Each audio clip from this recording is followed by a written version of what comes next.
बिस्मिल्लाहिर्रहमानिर्रहीम अस्सलाम वालेकुम वीवर। हाज़िर एक नई वीडियो में एक न्यू रेमेडी के साथ। वीवर, आज की वीडियो में मैं उन मफरूज़ा का जिक्र करूँगा जो गंजेपन के बारे में मशहूर है।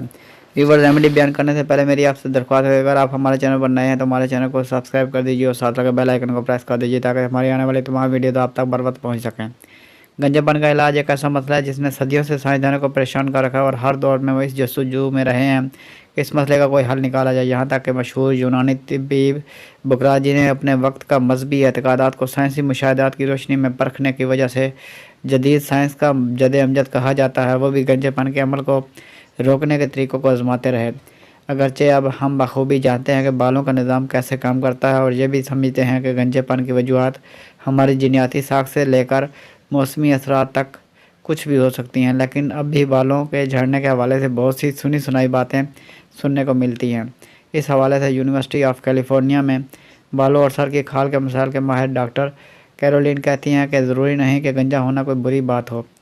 BBC बात करते हुए जल्दी इमरात के माहिर का कहना था कि गंजेपन के बारे में 3 मफरूज़े ऐसे हैं जिन्हें लोग अभी तक सच समझते हैं। पहला मफरूज़ा यह है कि सारा कसूर माँ से मिलने वाली जीन्स का है। यकीनन आपने भी दोस्तों या ख़ानदान के लोगों से सुना होगा कि गंजेपन का सबब बनने वाली जीन्स माँ की फैमिली की तरफ से आती हैं, लेकिन हकीकत इससे कहीं ज़्यादा पेचीदा है। बरतानवी मुहक्किकीन का दावा था कि वो कम अज़ कम 287 ऐसी जीन्स की शिनाख्त करने में कामयाब रहे थे जो इन अफराद में गंजेपन का सबब हो सकती थी। इन 287 जीन्स में से माहिरीन ऐसी 40 जीन्स को अलग करने में भी कामयाब हुए जिनका ताल्लुक एक्स क्रोमोसोम से था, यानी वो क्रोमोसोम जो इन अफराद को अपनी माँ की तरफ से विरसे में मिले था।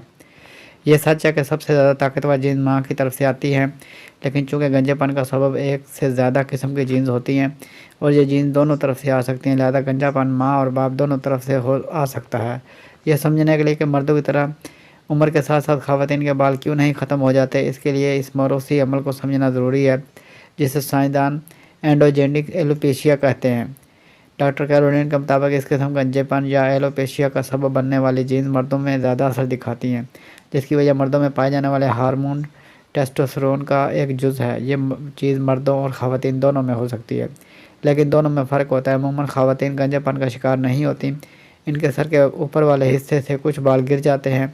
इसकी वजह शायद ये होती है कि ख़वातीन में टेस्टोस्टेरोन की मिकदार इतनी नहीं होती जितनी मर्दों में होती है, और हम में एस्ट्रोजन की मौजूदगी गंजेपन वाली मौरूसी जीन्स के असर को ज़ायल कर देती है। दूसरा मफरूज़ा यह है कि टोपी पहनने या ज़्यादा धोने से बाल गिर जाते हैं। आप हफ़्ते में कितनी बार अपने बाल धोते हैं, रोज़ाना या हफ़्ते में 3 बार?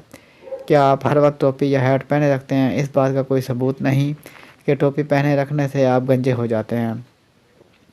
अगरचे ये दोनों बातें बहुत मफरूज़े या सुनी सुनाई बातें हैं, लेकिन इनका ताल्लुक एक बात से जो कि सच है, और वो ये है कि आपका सर का ऊपर वाला हिस्सा हमारे जिस्म के उन हिस्सों में से एक है जो सबसे ज़्यादा चिकना होता है। लेकिन बहुत ज़्यादा चिकना होने का मतलब ये नहीं कि सर के ऊपर का हिस्सा हमारे जिस्म का सबसे हसास हिस्सा होता है, बल्कि हकीकत यह है कि जिस्म के बाकी हिस्सों के मुकाबले में हमारे सर की जिल्द पर इन्फेक्शन सबसे कम होती है।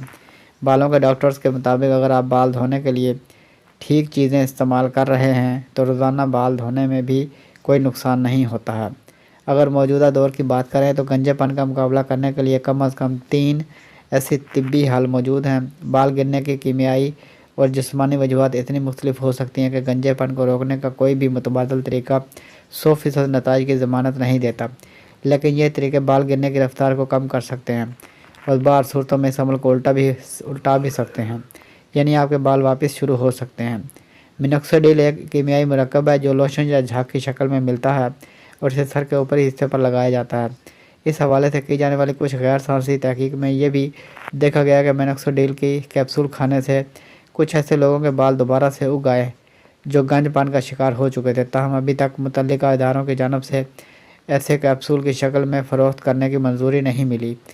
फिनास्ट्राइड खाने वाली दवा है। ये दवा असल में मसाने में सूजन या प्रोस्टेट के इलाज के लिए इस्तेमाल की जाती थी, ताहम अब इसे थोड़ी मिकदार में गिरते बालों के इलाज के लिए भी इस्तेमाल किया जा रहा है। इस अमल में अमूमन आपके सर के बालों वाले हिस्से से बाल निकाल इस हिस्से पर लगाए जाते हैं जहां से बाल झड़ चुके होते हैं। हालिया बरसों में इस शोबे में खासी तरक्की हो चुकी है और हेयर ट्रांसप्लांट के मुख्तलिफ नए तरीके सामने आ चुके हैं। اب تک کے لیے اتنا ہی، ملتے ہیں نیکسٹ ویڈیو میں ایک نیو ریمیڈی کے ساتھ۔ ویڈیو اچھی لگے تو لائک کیجیے، شیئر کیجیے اور ہمارے چینل کو سبسکرائب کر دیجیے، ساتھ لگے بیل آئیکن کو پریس کر دیجیے تاکہ ہر آنے والی ویڈیو آپ تک بر وقت پہنچتی رہے۔ آپ کا بہت بہت شکریہ۔